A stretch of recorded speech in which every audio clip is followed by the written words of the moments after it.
You ask Tiger to solve. This deals with linear equations with one unknown. The final result is d equals -7. Let's solve it step by step. Simplify the expression. Group like terms. Simplify the arithmetic.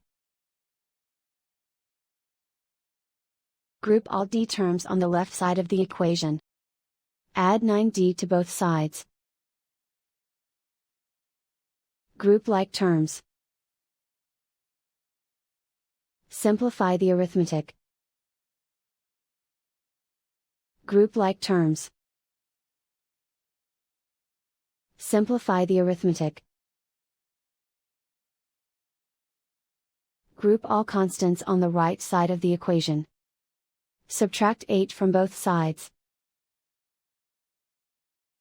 Simplify the arithmetic.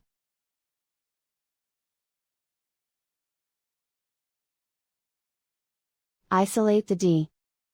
Divide both sides by 2. Simplify the fraction. Find the greatest common factor of the numerator and denominator. Factor out and cancel the greatest common factor.